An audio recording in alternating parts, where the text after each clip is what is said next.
Uh, let's call the roll, starting with Mr. Salaga. Present. Witosh, present.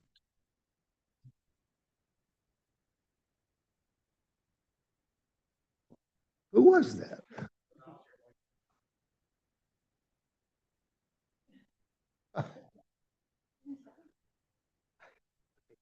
Unfortunately, oh, well, that's you. Keith Kaufman Gray, First District. Randy Malcolm, Fifth District. And Ronald Nye at large. Okay.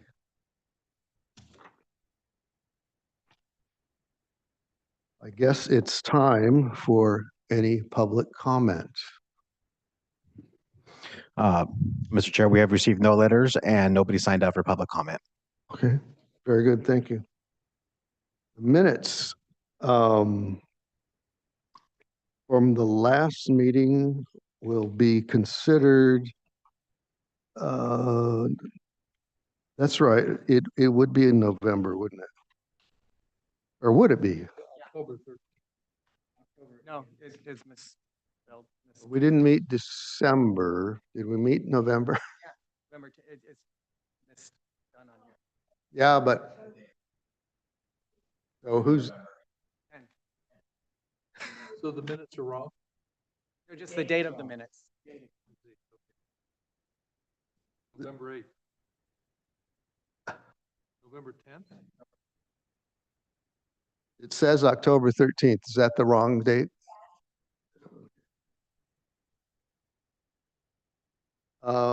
Okay, does someone have any suggestions or? Yeah, just one other thing.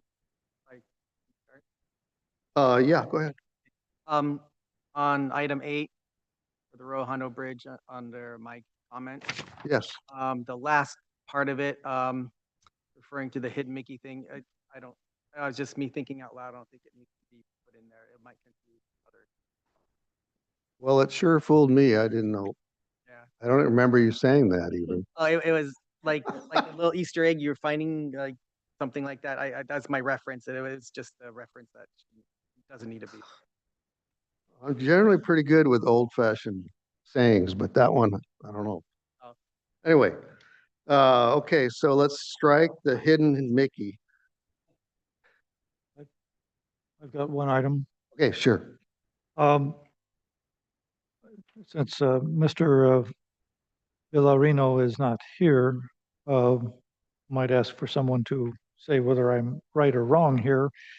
But in the first comment under 9, HLAC comments, the last sentence of the first item says, ideally, HLAC would prefer to build out from scratch to cut down costs.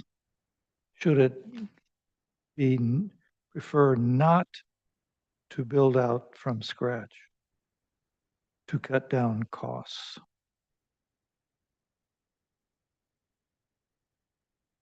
What page are you on? This is item 9.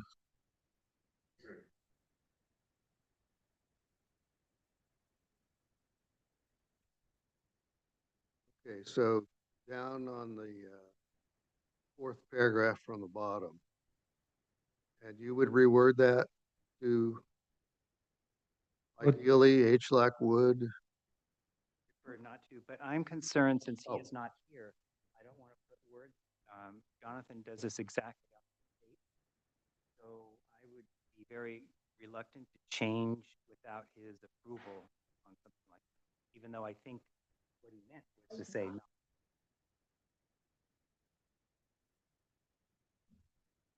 Okay. Yeah, well, I think that's yeah, But I'm you're afraid right. that with I him can't not speak for here, him, I but it hate to just change logically words in seems his like mouth. it ought to be. Since the tape is directly what he said. Well, how should we handle this? You can always table the Leave minutes. it or We could always come back. come back next time? Yeah. I think that would be the prudent thing to do. Okay. Question. Can we do any other corrections in the meanwhile? Yeah, we could do that, and then the next meeting, just revisit the minutes and ask him. Okay.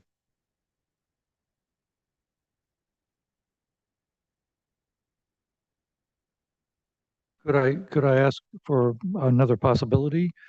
Could Jonathan communicate with Mr. Villareno to clarify what his intent was?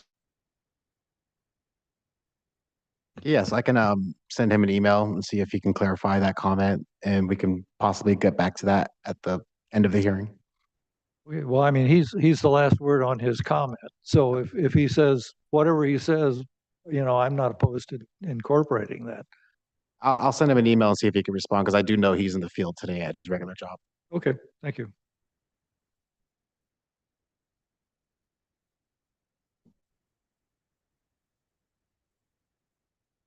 Well, it looks like you've attended to some of the things that I saw.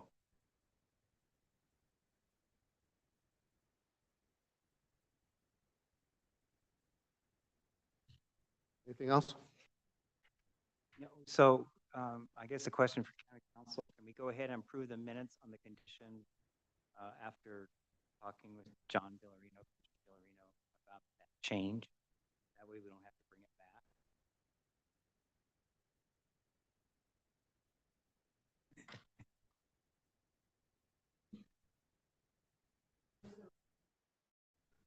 Probably not, but for the record, probably do, yeah.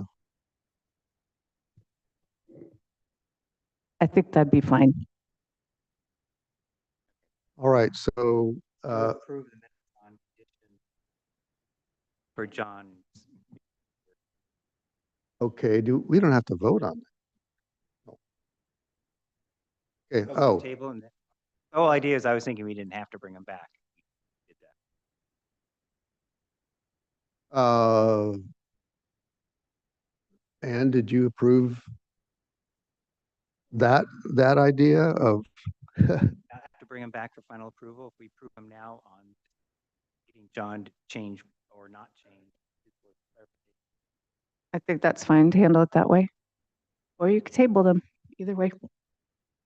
Either way is fine. oh, okay. So we'll see if he calls in, I guess, right? Oh, okay, gotcha. So I, I guess we're tabling it till later on. And it, I would say let's move to call the question. Let's move, approve the minutes. And just whatever John says, we will go by that. yeah, as long as that's proper, way to go, man. I'm getting all smiles, so let's go for it. Subject to. So the minutes are approved subject. Great. So I think Jonathan got all that without me repeating it. We have to have a vote. Do we? Yeah. Oh, we do have to vote. All right, all in favor? Aye. Aye. So sorry, do we have a first and a second? Sheila first, no? Oh, Sheila tails. first, Ron second, and we have a unanimous vote. Yeah. Thank you.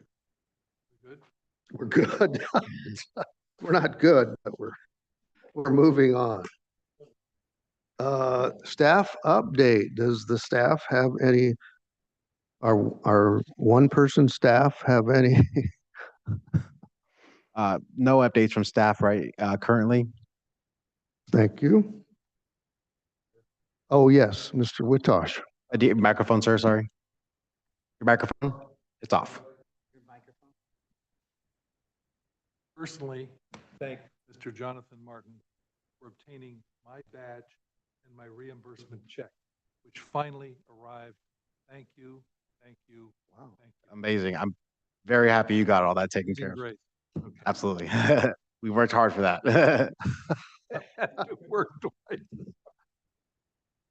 Well, he's doing his job. Good. All right. Can we proceed to chair and chair project and discussion? And I communicated with Jonathan about putting up some visuals So I will make some remarks on some things that are brewing in our area.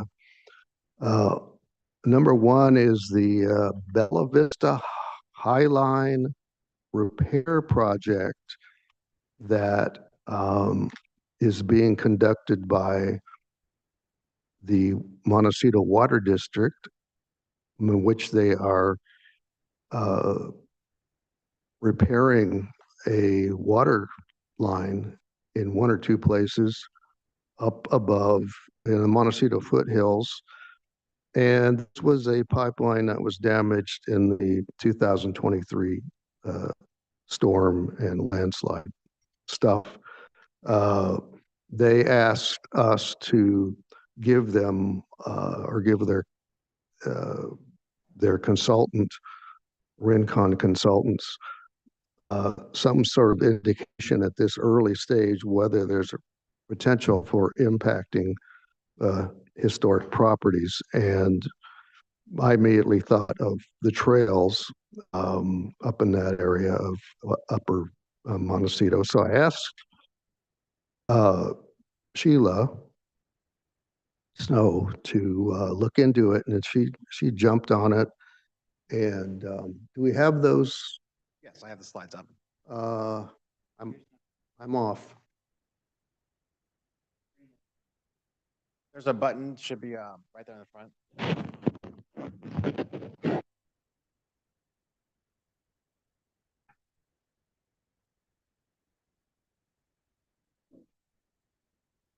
Oh.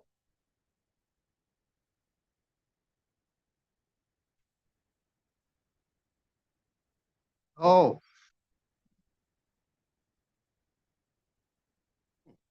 Well, I don't think Laura Capps is going to be happy with this.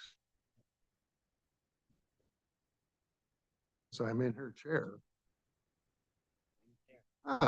Thank you. As soon as Jonathan gets back. So you see on that first map at the top, generally where it is. And if you scroll down some more, Jonathan, there we go.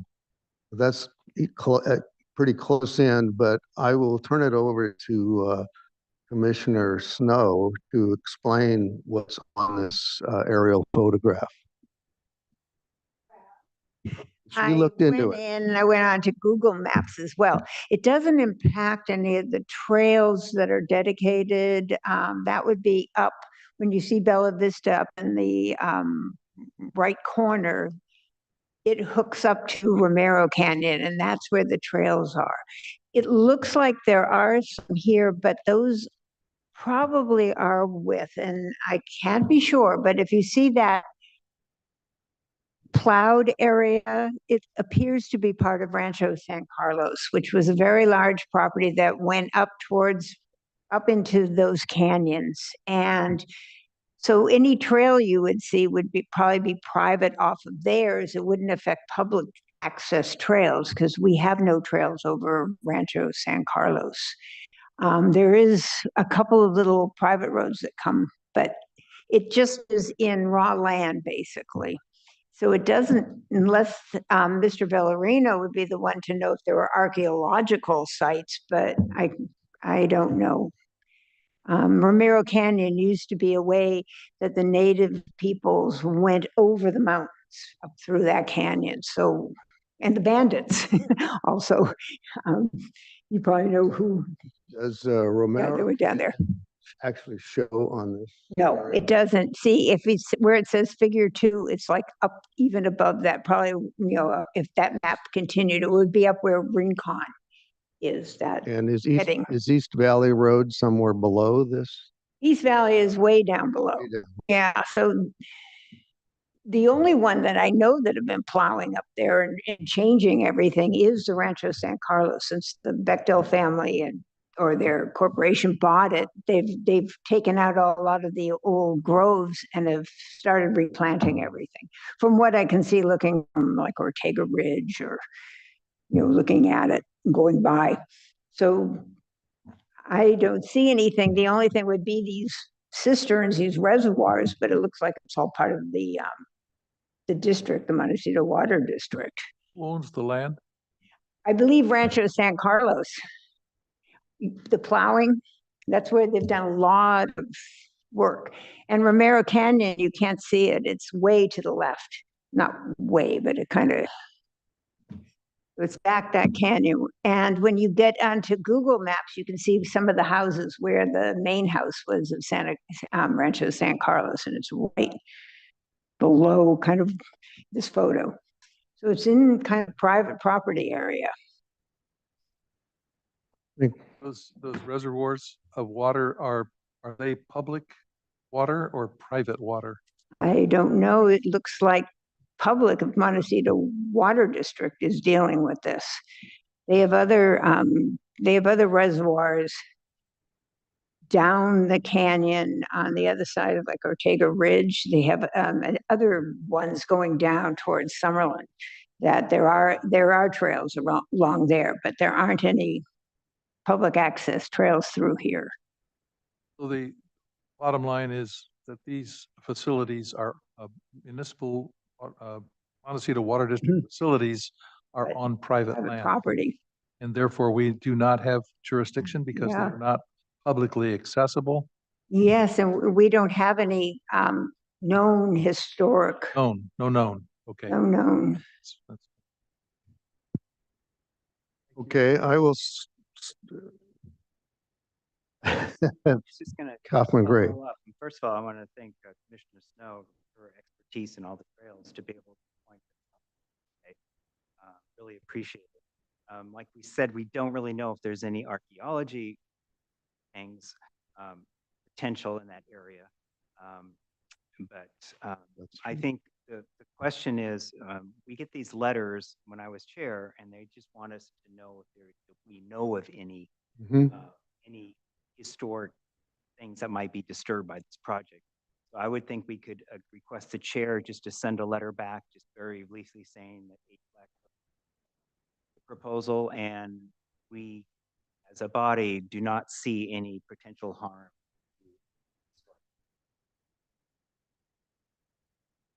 It'd be a very short look. That's right. Yeah. If there's time, would you be able to bring that letter back to the next meeting to have it approved? Do you think there's time for that? Timeline. Yeah, I guess I don't understand your question. Sorry. So it's not on the agenda, so I was just wondering if there'd be time to bring the letter back to the next meeting and have HLAC approve it at that time. Well, I was assuming we wouldn't need to go to that much work. We have a consensus here that so far as we know, there's likely to be no impacts. Am I empowered to send a email saying that? I think it's pretty low risk to do that. It just would be more an official decision, if you bring the letter back. Okay. Have it approved, Okay, have it on the agenda. bring it back. Okay. Okay, so, Excuse me, could I yes, just Mr. Salaga. when people are trying to implement some kind of project, time may be valuable. Can we give them an expression of our intent to write this letter and approve it next month so that they know what is going to happen, so that they can proceed at some level with what they're planning on doing? Mr. I Chair. can, Yeah, so think that'd be fine. That's why I asked if there was a time. Usually, that's what you meant. Okay. Yeah, okay, I can clear this up to some extent. Rincon says in its letter, they're only now pursuing funding. And please note, this letter is for information gathering purposes only and does not constitute formal consultation under section 106 of NHPA. It's because it's a federal agency, but this is just they don't have a project underlined yet. So they're just looking, I think it sounds like they're putting together their proposal, and they want to know if historic resources might be part of what they're going to have to do. This letter is to request your input regarding known or potential historic properties. So that's essentially all we can do at this point, since there doesn't, and the letter gives no deadline for replying. And yes, they probably want to go as fast as they can.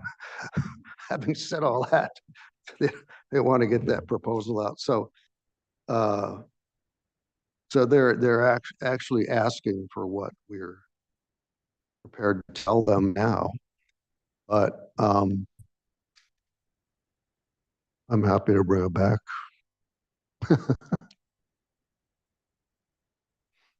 Say, let's just do what we decided to do and bring it back. Approval, since there's no rough timeline. Most of these projects are way in advance, years in advance. They're just doing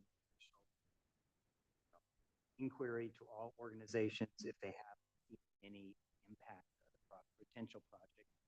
So I would say, let's just do what county council says, bring it back, approve it, and then send it on the way. I agree. Consider it done. The and it's time to leave. Oh, yeah. So Sean Stewart's going to take over from here. Okay. Morning. Well, I think Ann's already done all the serious work, so you can relax.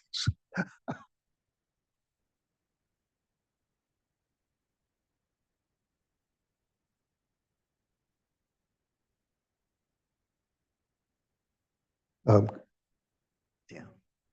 Hi, thank you. Did you reintroduce yourself to us, since it's been a while? Yes, good morning, Chair, 9 Commissioners.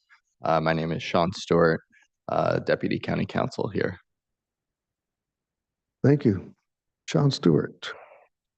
All right, the second thing, we're on item 5 on the agenda, and I'm running down some not exactly discussions, but project updates. The second thing I wanted to bring to the Commission's attention was the Sandpiper Golf Course renovation project, otherwise known as the Barnsdall Rio Hondo gas station, which is a county historic landmark, which now is under the jurisdiction of the city of Goleta.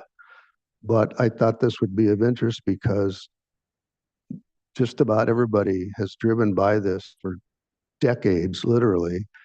It was built in 1929, and it was built by apparently by the two companies who actually brought in the big haul of oil in Elwood Field in 1928, Barnsdall Oil and Rio Grande. And we now only see one little building as majestic as it is, but in its heyday, it had at least one other structure on the west side, which was the Wheelers Inn coffee shop. And that's gone now. And I think the current owner of Sandpiper Golf Course now, assumed this property when it bought the golf course a few years ago, and they're only now finally getting things together on it. So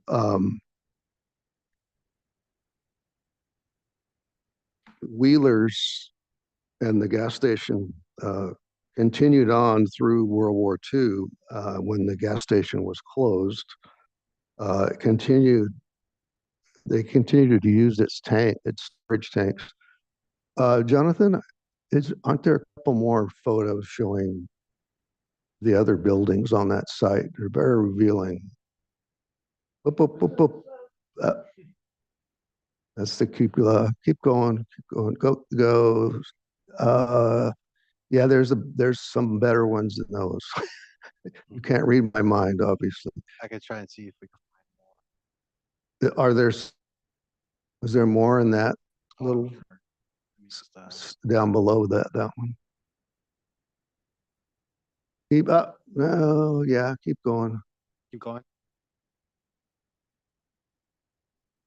There, man, anyway.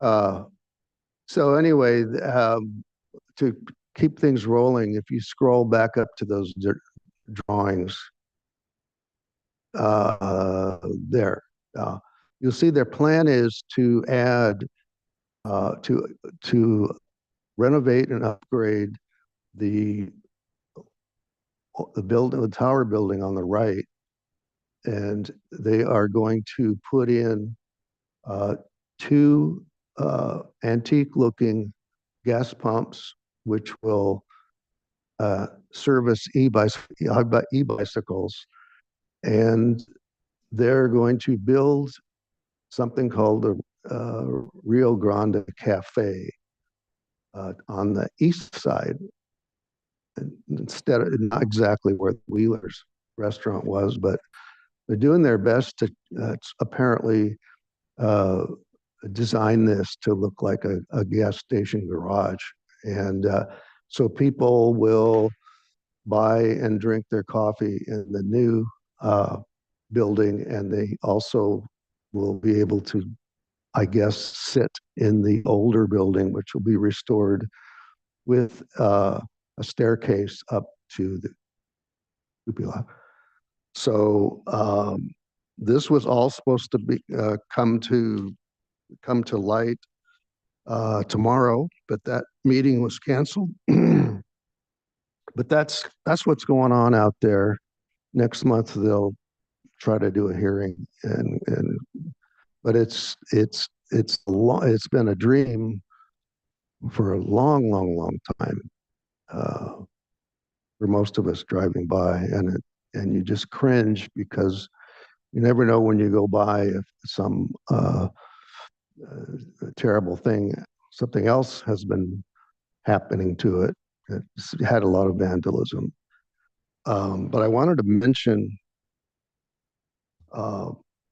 they're going to be there. The project is to this is being overseen by Post Hazeltine to replicate exterior ceramic tile work, existing plaster work, new roof assembly, terracotta roof tiles, windows. That's the historians are demanding a full-fledged, really high level and expensive restoration. And it's just too much detail to go into. But I hope to speak when they finally bring the hearing to order. The third thing I want to talk about briefly. Yes. Oh, sorry. Yeah. One question, looking at this drawing, is the new building separated from the other, or is it connected? It's separate. That's good. I would think that even though it's not our jurisdiction, it'd be nice, since it's a county. Go in a little bit. We just sent a little, just a quick little thing saying that Okay. approve of the design. Oh, yeah. It's going to their hearing. They haven't heard it yet. It's going to their HLAC hearing. It's going to their HLAC, and that's what was canceled for tomorrow. So maybe it's And better to go planning to their commission. HLAC just saying that we quickly, we looked at the overview. We didn't look at details of the project. We are supportive of it going this direction.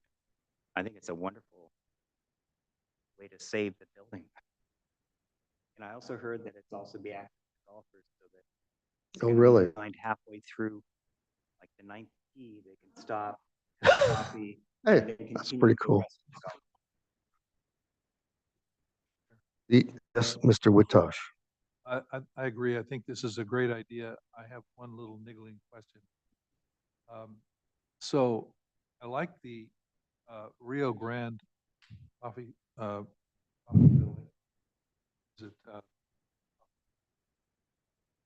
Cafe is what they're calling it. Yeah. yes, yeah. Just wondering why they would not, what information do we have on the Wheelers? And do we have any thoughts on maybe putting, removing the cafe to the Wheeler location and switching with the parking lot? I don't know what's involved with that, why they chose that site, but it would be of interest, at least to me. Yeah, I agree. What happened to the Wheeler building? That was part of a movie at one time. Right. The postman always Twice. rings twice. And a redo of that movie was made out there. Well, these are issues that we can bring up at the hearing because this is they've been in this sort of planning stage of throwing stuff on the wall and getting historian reports and all that. But it's finally coming to the surface for public participation. So they're going to get a lot of suggestions and questions. And that's a good one. Yeah. That's just one, and that's my only one. Okay. All right. We should move along unless somebody else has something. So there's that. Next, update on the Cold Springs Canyon Bridge plaque.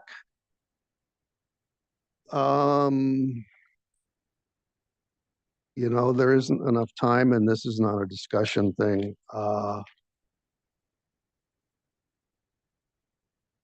We've gotten ourselves, oh, perfect, somewhat bogged down, and it's been yet another learning process for those of us on HLAC. It turns out that that plaque that you see there and that monument were erected by, I think I've said this before, the American Society of Civil Engineers, the major preeminent professional organization dating back to the 19th century. They're huge. And they did that in honor of that bridge design and so forth, as historically significant in their book. Well, our question was, who do we ask for permission to put our own little plaque right underneath that one? So that's gotten into the real weeds on my part. And I contacted in December the ASCE and got a very nice staff person who said, oh, it's just, I don't think she was speaking with any authority, but she asked some questions, said, oh, it was a project owner that you have to get permission from. Otherwise, we're okay. Well, project owner clearly was Caltrans, which is a whole other line of questions and stuff. And we also knew that because that is sitting off the road, it is, but in Public Works right away, we need to update the current encroachment permit. Yeah. So in addition to everything else, who do we get permission from? And I tracked down the Public Works encroachment office, which is sitting out there off of Foothill near where the old historic dump used to be in a trailer kind of thing. very nice young man, Andrew Acosta. I spent an hour with him going over what it takes to fill out an encroachment permit, and it's beyond description. And I'm sure that no one here is probably qualified or wants to do that. So I don't know how we're going to manage that. I told him if I took all kinds of notes, that if I retained, 10% of that, it'd be a miracle. But that young man was very as helpful as he could possibly be at that stage. The most disheartening thing, though, he told me, is it generally costs $1,000 to process an encroachment permit. Oh, we're back to that issue with the county. So I next sent a pleading help message to Mustafa Ajahi, who's one of the supervisors in he's a good contact person in the transportation division, asking him, could you help us figure out who needs to approve this? And second, do we really have to pay $1,000? Can you waive this processing fee or at least lower it? And I haven't heard anything back. And of course, it was during the holidays. In the meanwhile, if anybody watches Stephen Colbert, meanwhile, I got in touch. The woman at ACSE wrote back, said, get in contact with the ASCE engineer in the Southern California division.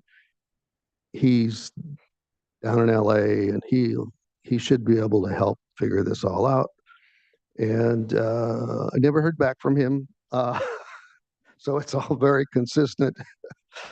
But the more I thought about it, it seemed to me that maybe the thing to do is somehow talk the county into letting maybe a couple of us sit down one of us bring in a laptop and sit down next to this helpful engineer and let us fill out the darn thing, together. First, he'd have to get approval from his supervisor. But I don't know how else we're going to do this. It's not that it's such a long application, but you never know what they're asking to put, as an engineer, you could say, oh, what they really mean is they want you to put in this information, and then what you really mean in this one. And then we also have to include a diagram of because showing where we would put our red,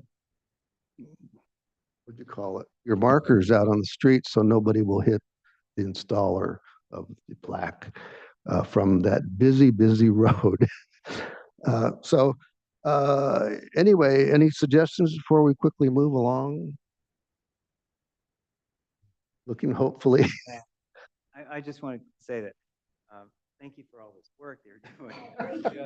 Well, When we first approved this, that was one of the problems I was thinking was going to be coming up. If we do, I like the idea of going backwards, hopefully make an appointment, go back. We've got to make sure we have all the information with us so that if he asks for the milepost or, the location, now there's a map, so we'd have to bring a map ahead. Things like that, so that we don't have to stop and come back another time. But, it's very frustrating. Commissioner Snow just mentioned, there is a rock next to there.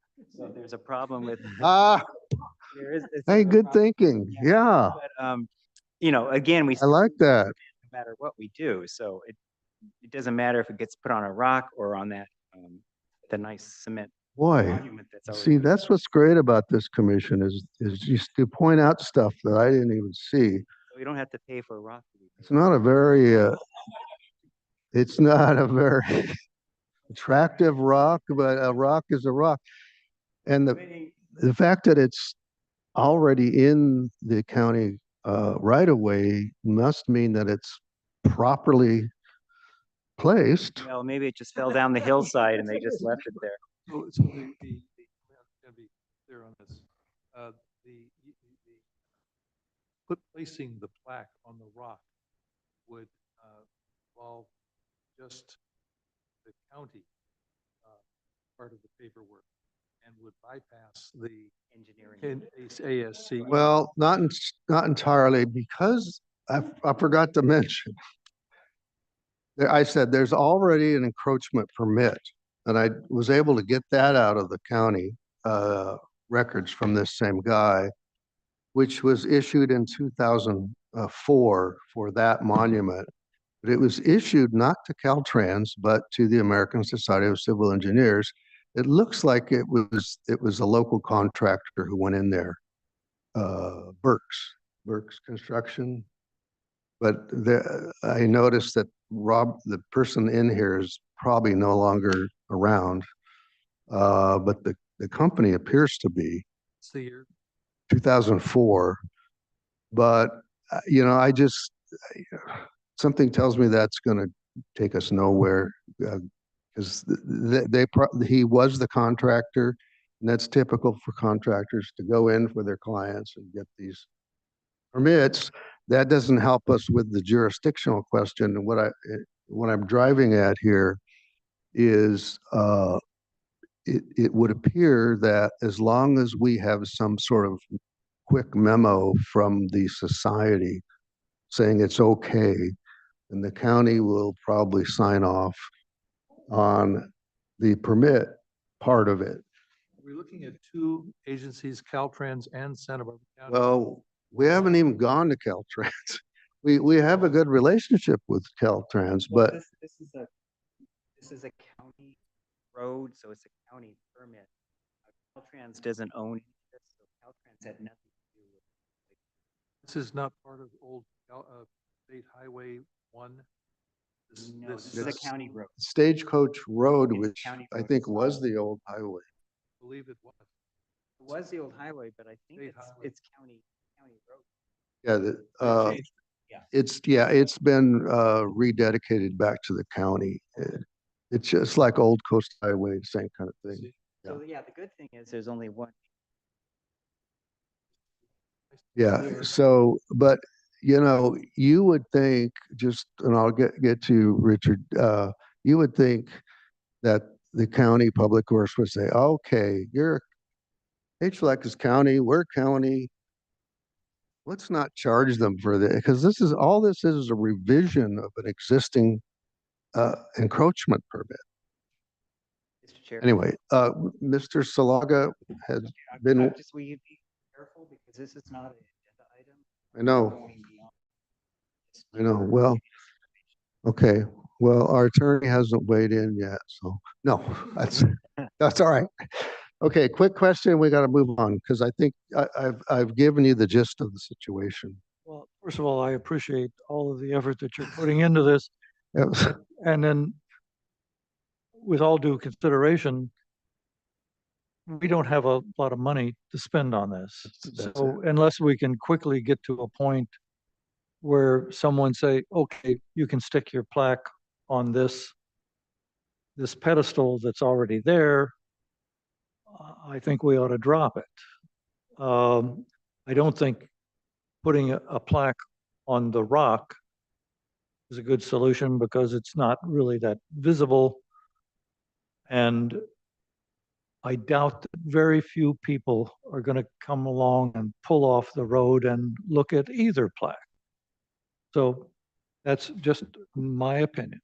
Thank you. Well, you You haven't met the Nye household who breaks for monuments and dams and canals and every such a public project. All right, we have to move along. But what you say is definitely correct. All right.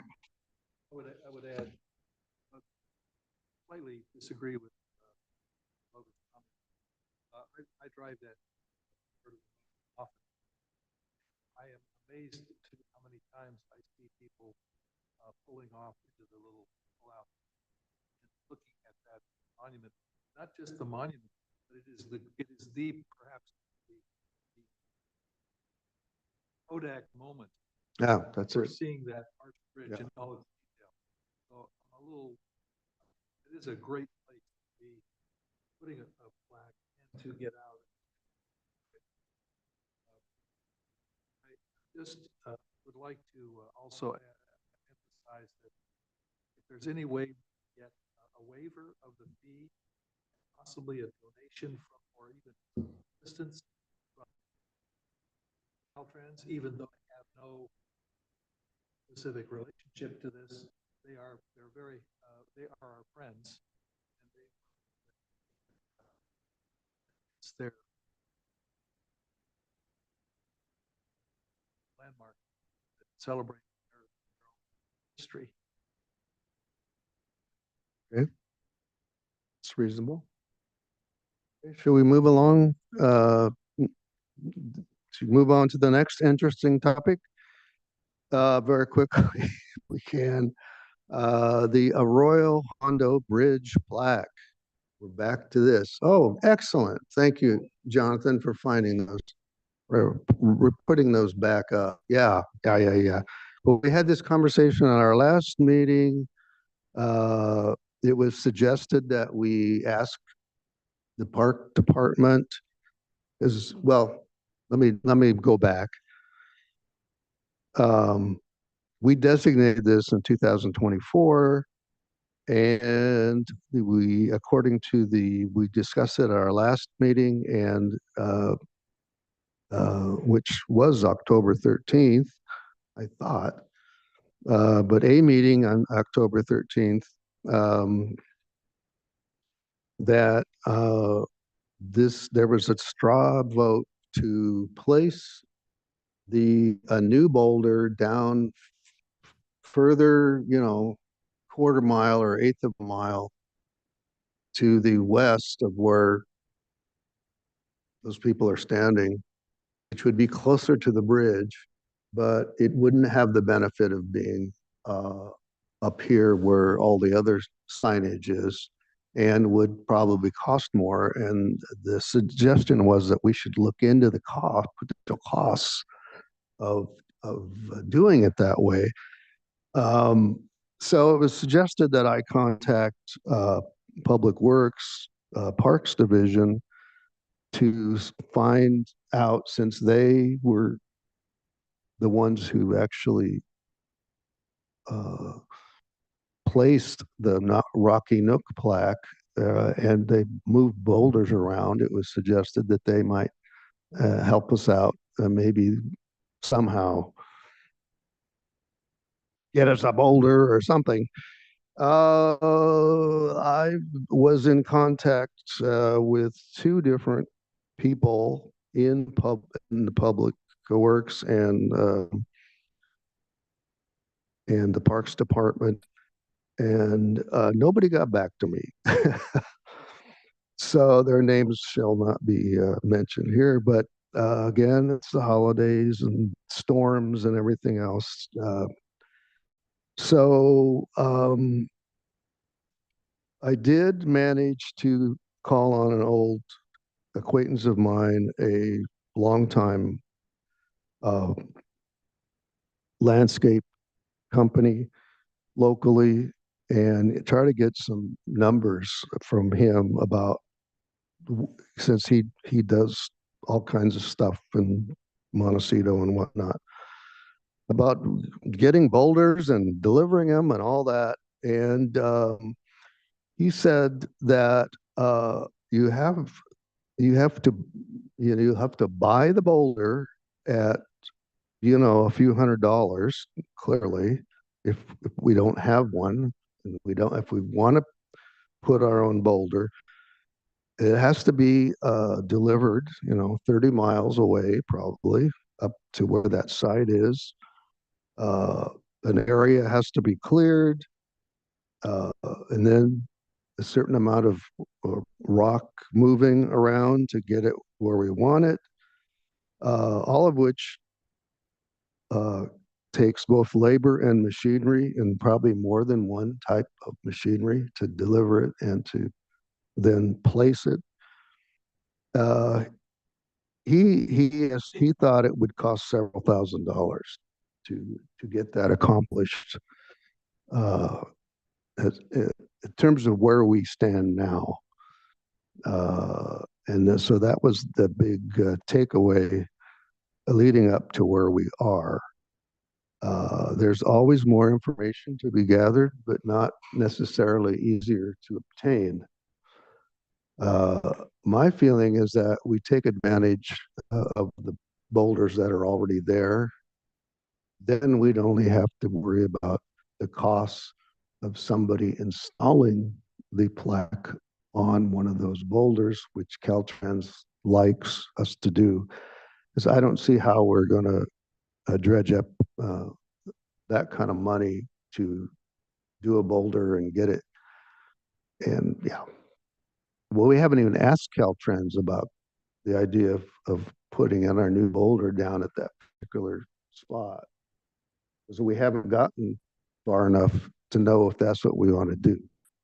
Yeah, and Mr. Kaufman Gray.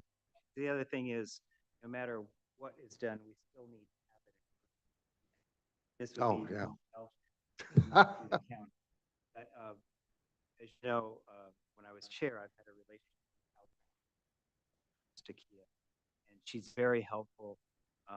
So I was waiting, and I told her in an email that we're waiting to decide what we're going to do, and I'll ask the question about what to help us and maybe waive it. All of that stuff has not been approached yet. The first thing we wanted to figure out where we want to put the plaque. I would suggest that at this point, we should bring this back as an agenda item. Right now, We're talking.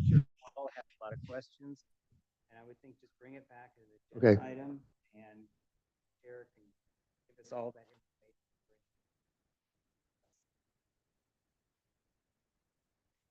What we can find out more from Caltrans ahead of time.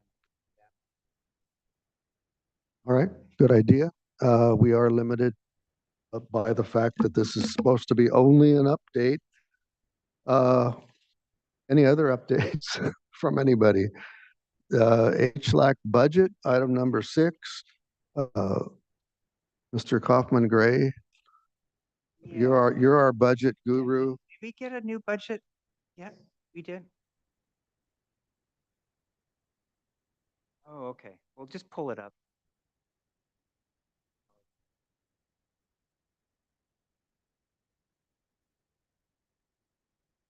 I'm pretty sure we're looking pretty good.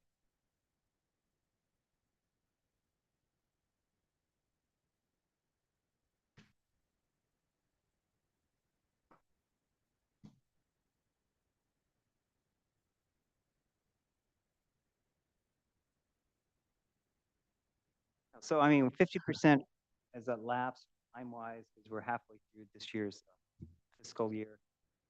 Of course, there's some projects in the works that, like the old Coast Highway, which we're budgeted for, and also the website expenses, which we budgeted for.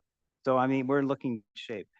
What I just want to mention about the budget is, as you know, we used to always give our expenses at the end of the year, and the county said, we really would like it more monthly.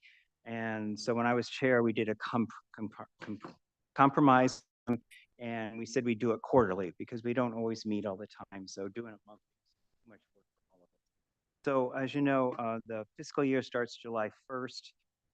So the second quarter ended the end of December, so we're starting a new third quarter. So it's time for us to submit our mileage and parking expenses for the third quarter, which for us, second quarter, which for us was 2 meetings. You know, we had a meeting in October, we had a meeting in November. We didn't have a meeting last month. So I thought it'd be nice for Jonathan to go over how to fill out the form to make it easier for us if, you know, there's people having problems or how to do it, how to submit it. So I asked Jonathan to go over how to fill out the mileage log. And it used to be we could add our parking on the mileage log, but now I believe there's a separate form that has to be used just for parking. So I thought it'd be good for today for Jonathan to go over that. And then that way, you know, he can give us the forms, email them to us, or they're on the webpage. And then, but I thought today, if he could explain how to fill it out. Absolutely. So this is our general mileage form. They get updated every single year because the Board of Supervisors will approve the amount down here for miles rate for travel. So it'll usually have a date that references an update to it. So you can always down here if you're looking at the right mileage date, if you're in the right year. All we need is your name, address, city, and zip. You don't have to worry about filling out employee ID or vendor numbers or any of these boxes here. What you'll do is put your date, the business of travel, obviously for HLAC, and then your starting location, your home address to the building here, 105 East Anapamu, and then the miles traveled. And that's what says from Google Maps is what our accounting unit goes through in order to process the mileage forms. So the mileage gets you from and to. How about the return mileage? You would put the return on the bottom on the next line Oh, for okay. that date because you'll So put the for date. any given trip, you use 2 lines. Yes. So you'll do the to and then the from and then how many miles. And then this will get calculated at the bottom here, 5.725. Mm-hmm.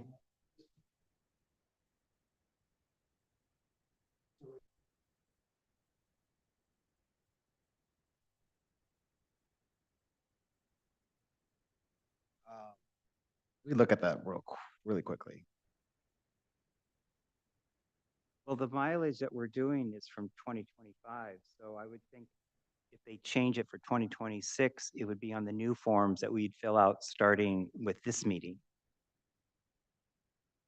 I would think. I get a thumbs up from the audience, so okay. So yeah, just use the 2025 form, so whatever the mileage is on there, and then the county updates it every year, so if there's a change, it would happen on the 20.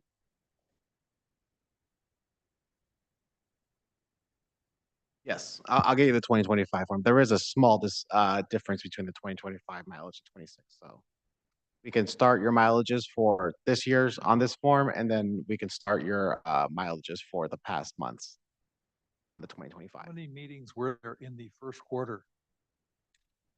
For last year? Yes, you said 2 meetings in the second quarter. I don't remember. It just said the first quarter, everyone should have already submitted their mileage. Oh, I see. So you'd have to just go through your records.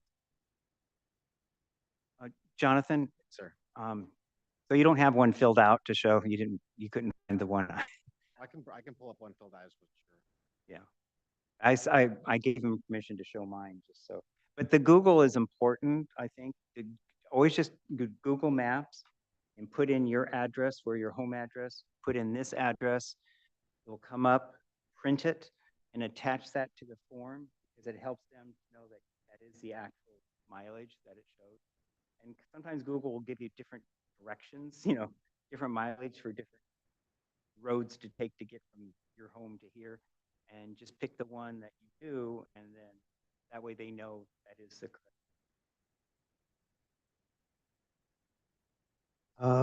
Attaching a map, isn't that a bit over the top? Or, I mean, You don't have to have just filling out the form is work in itself. Yeah, you don't have to fill out, you don't have to get the maps, but just the Google, what it says to go in from, and you can print those out to a PDF from your file. I mean, usually I'll do it on my end if it's not already done. That's just a little part of the process.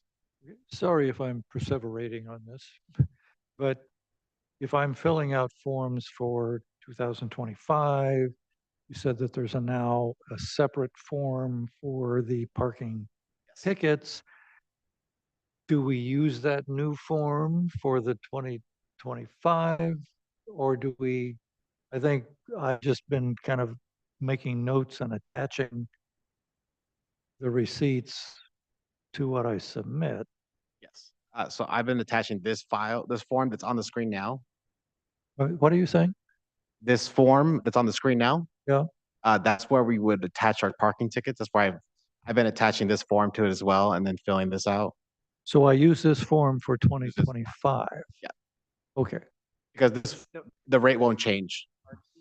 Yeah. The other form is for mileage. I understand that, but there wasn't a form for parking. No, before, before we yes. could put it all on one. On one, yeah, Jonathan explained that, oh, they want us to use this form exactly. for parking. So the last time I did it, I had to do it because the first one, it got sent back to me. I had to you put the parking on this one. Well, it looks as though the block that says transportation would be the one. Yes. Yep.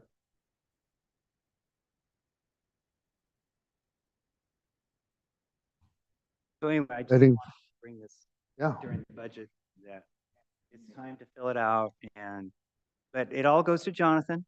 So, you know, if you have an old fashioned fax scan machine, you could, you know, download it into your computer and then send it to him. If you don't, you can always just mail it to him. Yep. I live locally, so I just come down and I just drop it off at the window and he gets it and then he processes it. So it's just a matter of where you live and what kind of technology you have. If you like in your next packets, I can drop a copy of each of these forms for each member, if that would be helpful. Yeah, hard copy. Yep, absolutely. So your next packets will have one of each in them. And so that's all I had on the budget. If anyone else has questions. I'm sorry, but so are you gonna send me copies of the forms so I can file my 2025? Yes, I'll send you a 2025 one as well. And if anybody else needs to reimburse for 2025 for any meetings they might have missed for mileage, I can send those to you as well if requested. Sending to all of us, by the way. If you need it for 2025, I can send you that form. I would need Okay, last quarter. absolutely. And Jonathan, so I'm correct, you know, if you didn't fill out the first quarter, you can still do it. It's just the county prefers us to do it sooner than later. So if you didn't do July, August, September, you can still submit that. I mean, you know, it's just that hopefully all of us had already done that and we're just looking at second quarter. Please send me. Absolutely. Well, it's the same form. So it'll be the same form. You can put it all in the same form. You can do all. Oh, you can do two at once. You can do the quarter, yeah. They just need the information so they can pay. Right, It's just that a couple of years ago, remember, we waited till the end of the year. Yes. And then all of a sudden we over budget because we didn't know, you know, the county didn't know how much mileage we had. This way we can keep our budget on track. Any other questions on this HLAC budget? So, yeah, one question. It looks like we are halfway through the fiscal year and we have spent less than half of our budget. So it appears that we're going to be okay unless something unusual comes It up. appears good, but remember, we have a historic report for the Old Coast Highway, which we authorized so much money for that. That's going to be over $1,000. And then we also have authorized $1,000 for web work, and it might cost more. So, I mean, it looks like we're in really good shape. Again, even though we've moved the money from projects to staffing, if you notice the staffing amount, it's like 46% versus we're at 50%. So it's almost, but that's the higher amount. And so, I mean, we look really good. I mean, that's good to know the two things that are out there still out. Yeah, we still have that out there. And then again, this whole Coast Highway, the chair can talk more about that, but I mean, it might cost us a little more. The good news, I mean, as far as money is we don't have any landmarks going to the pipeline for this fiscal year that cost us to go to the county board of supervisors. right. So we don't have that, $5,000 or $6,000 this year. Okay, thank you. Do you want me to bring up the invoice for Amber Long for the CERP work done on Old Coast Highway?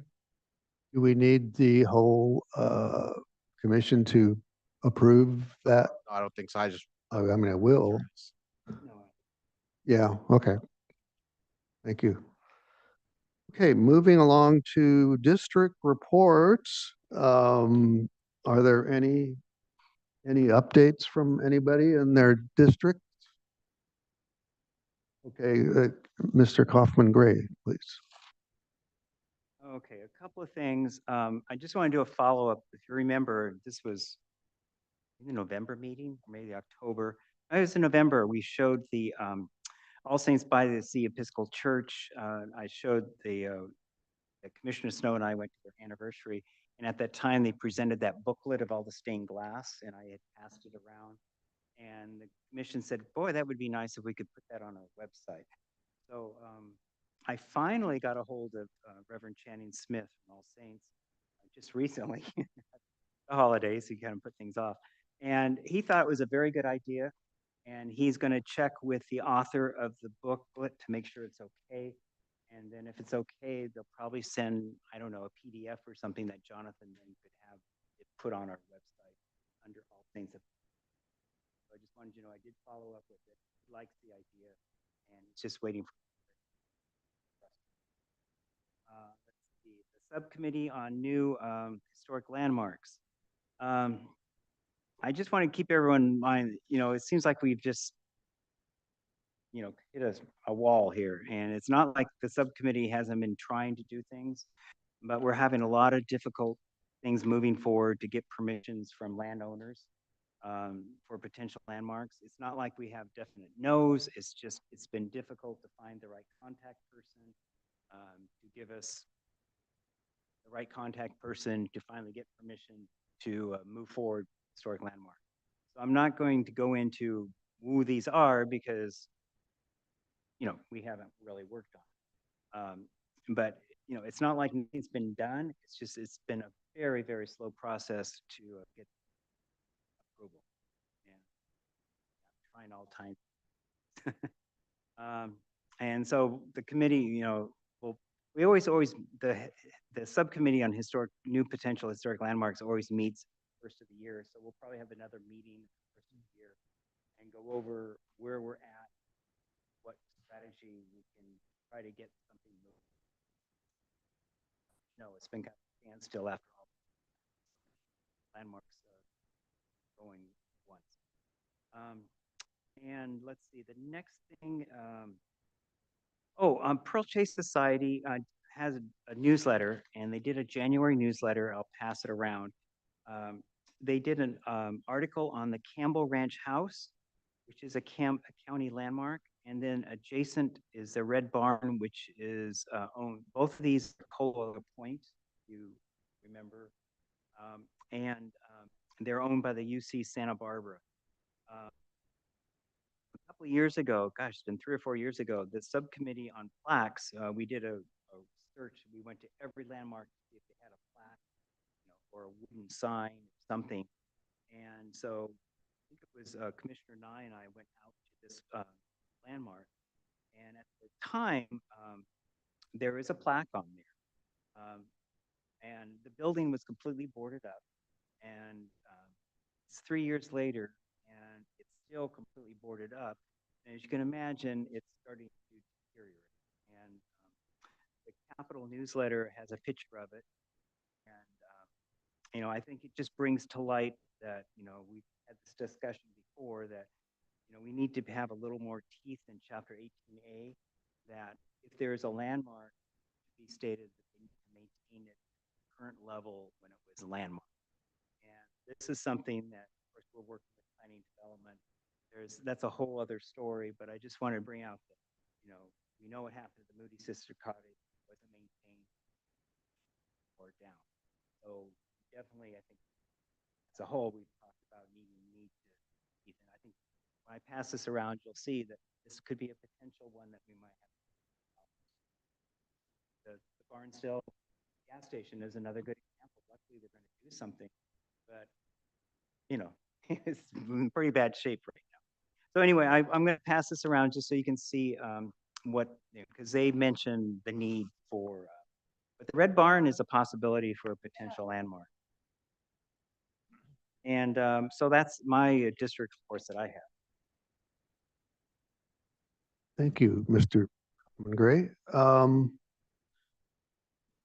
I guess I can contribute to the Old Coast Highway nomination.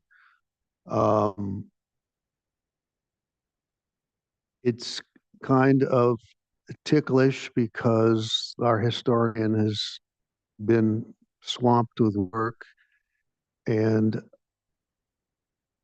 I think she is about done with this nomination, but there's been some challenges in terms of getting documents from the county and then getting those documents to her.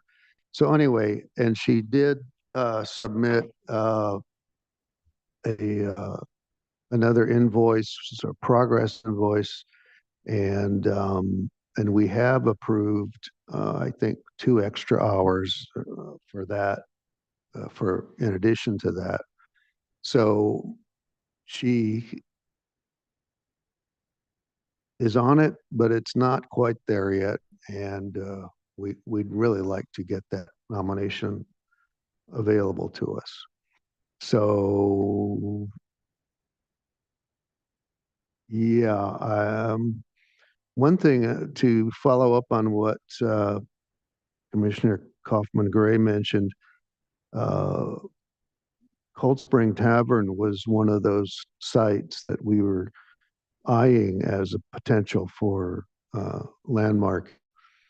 And I asked Jonathan to confirm whether or not the Cold Spring Tavern was actually listed on the county's potential list of historic resources. And it turns out it is not, which is shocking given the amount of history that's been written and celebrated, including the website of the tavern, which has a ton of history on there, and they're very proud of their history. It would seem like that would be a natural for us if we only knew somebody who knew the owner or knew the owner. So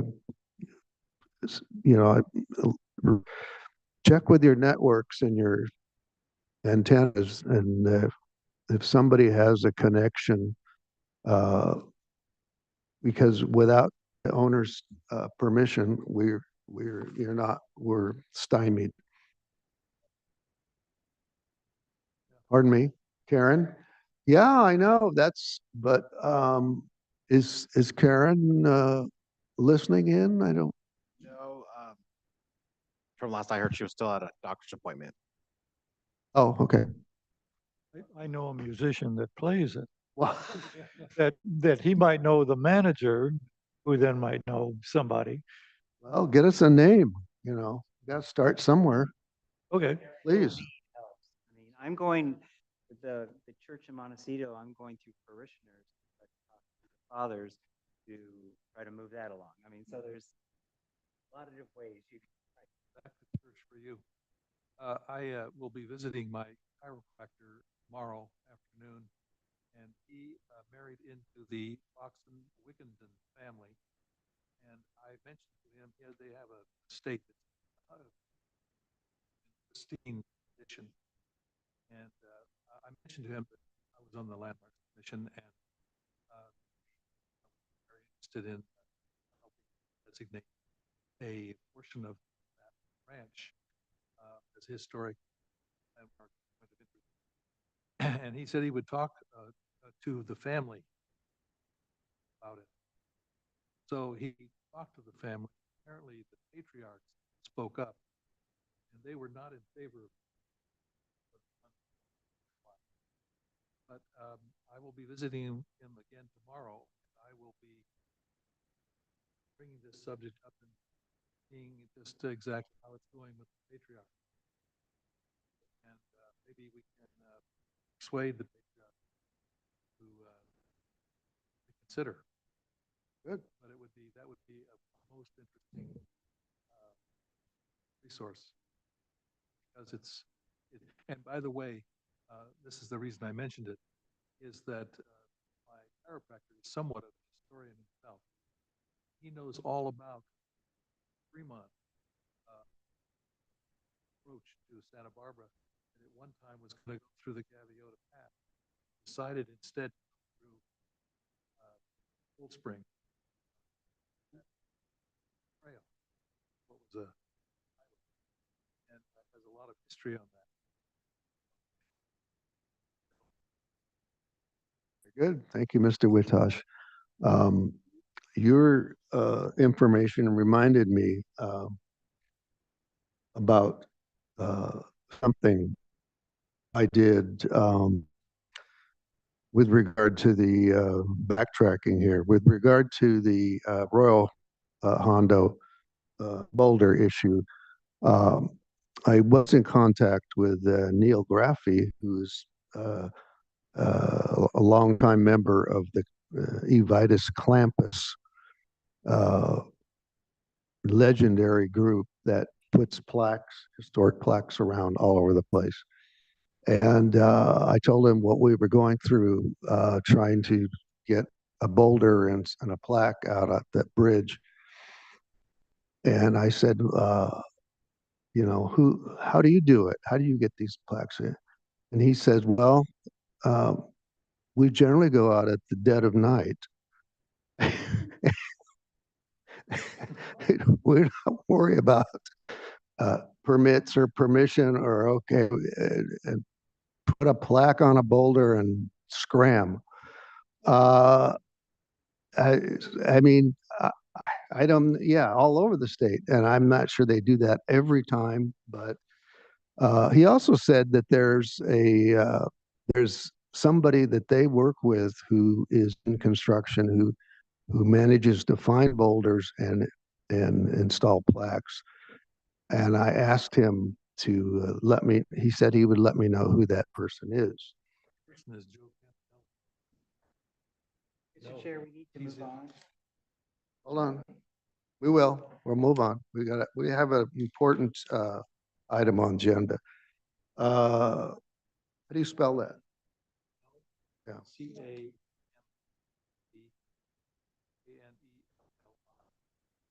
Say that because I know that Joe.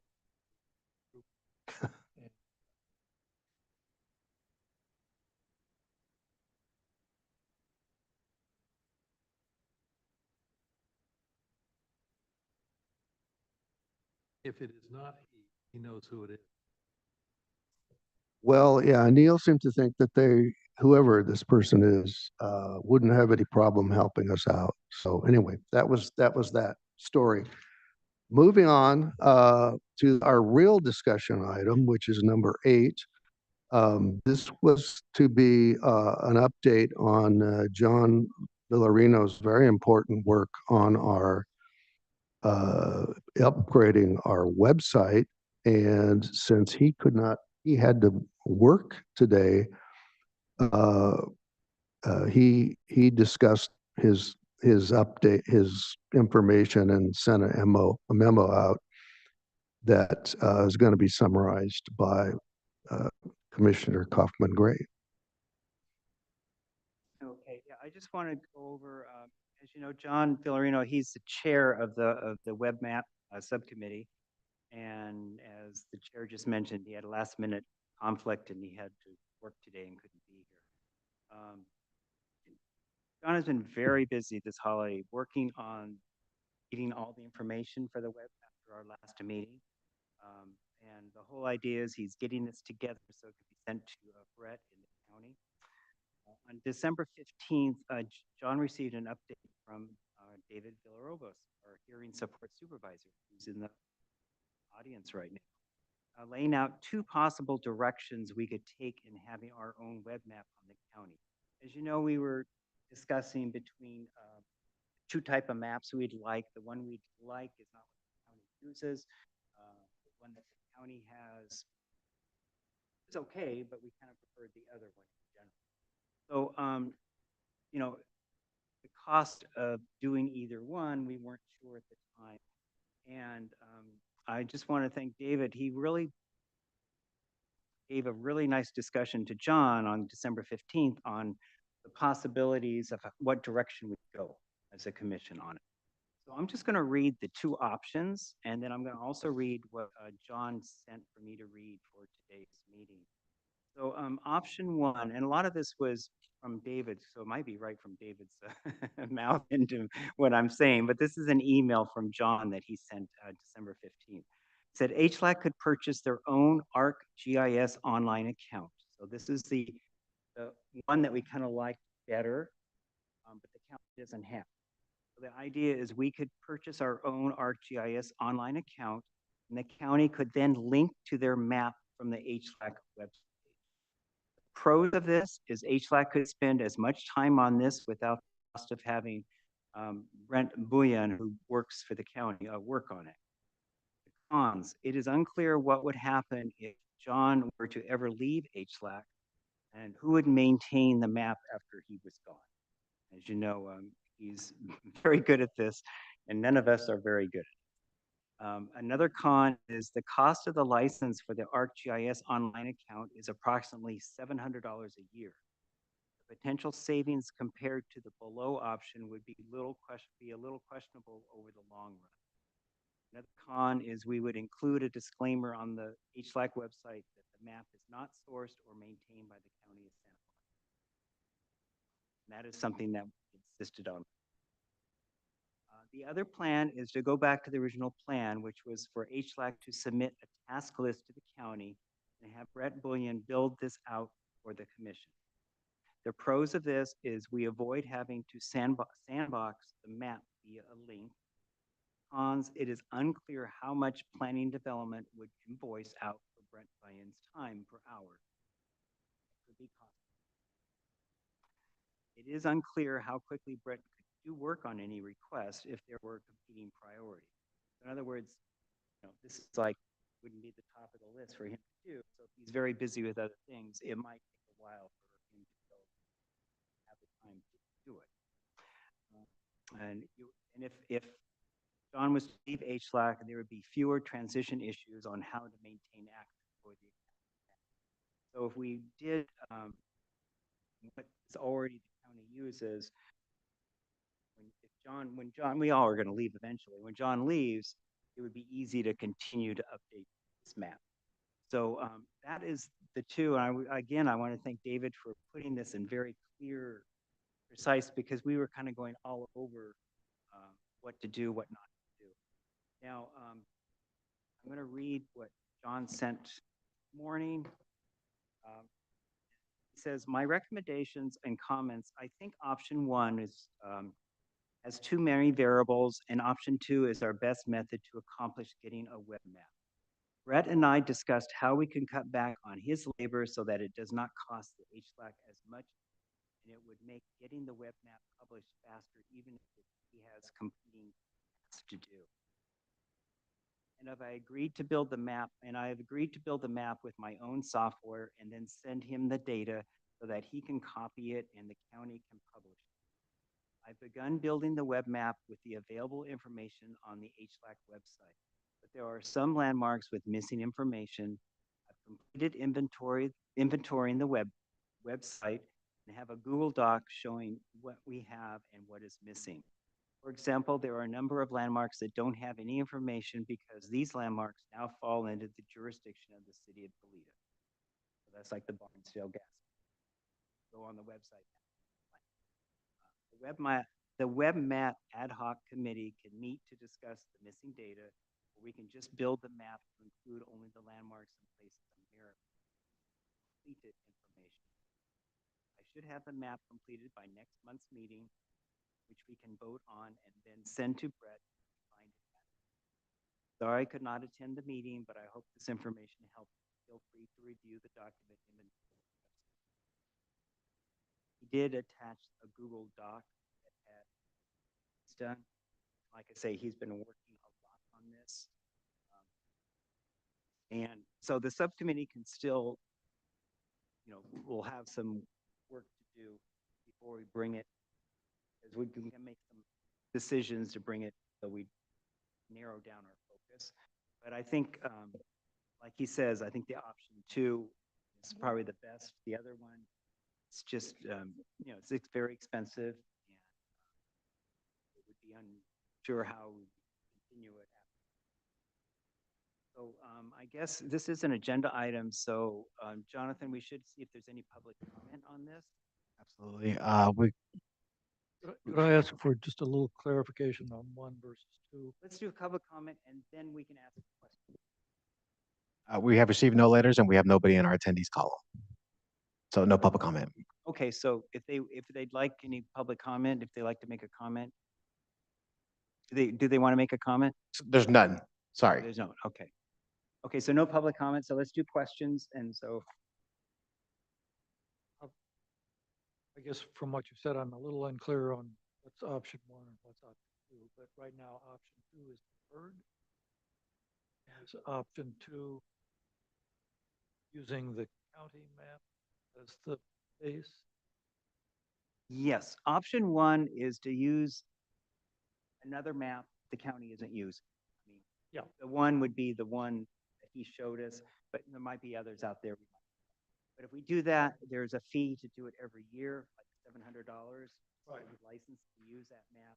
But that's the one that we voted that was kind of preferred. We kind of preferred, Okay, but but now that we're looking at the cost, Yeah. the subcommittee and John, as John mentioned, it looks like we should go in the direction of the other. great, I understand. Any other questions?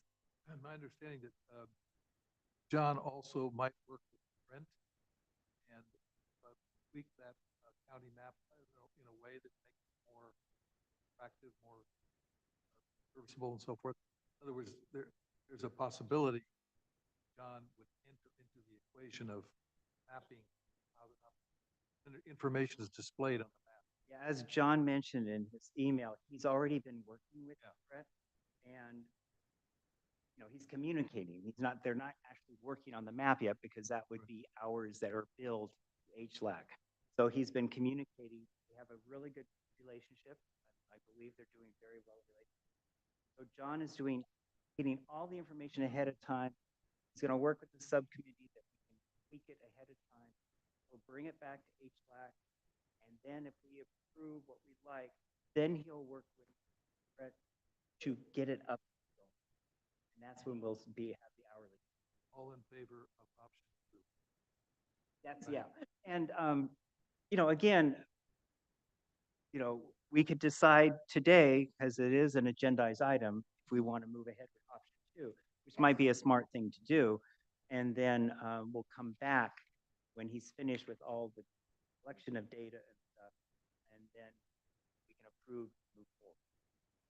So, I mean, I don't think it has to be an official vote. We can just say we've done consensus. Like, we do that today. Done. I move we pursue option 2 as stated in your update. Can we, okay. First, before that, is there a document that we can refer to? I guess one of those memos has a date on it or something identifying. We're supporting as explained in such and such a memo, or Well, instead of saying option 2, just say that we support using the current county map and working with the county. okay. That way you I don't. modify my motion, reflect that Is we're that- going to follow Okay, does that make sense, Jonathan? 14th. Yeah. I still second. Okay, so we have a motion and it's seconded. Let's see, let's do just an actual roll call. I think we're supposed to do it that way. Discussion. Oh, I thought this was the discussion. Okay, discussion. Okay, stop the world, discussion. On the motion. On the motion. No comments or discussion. Okay, we'll start with Mr. Salaga. Approved. Um, Aye. An aye for me too. So we have approved the direction of, as stated in the website development issue. Well, we've covered a lot of ground today. Any last minute thoughts? Well, the motion was carried and this meeting is adjourned. Thank you all. Thank you. Thank you, Sean, for sitting in. Next meeting, February 9th. Uh, February 9th, next meeting. yeah.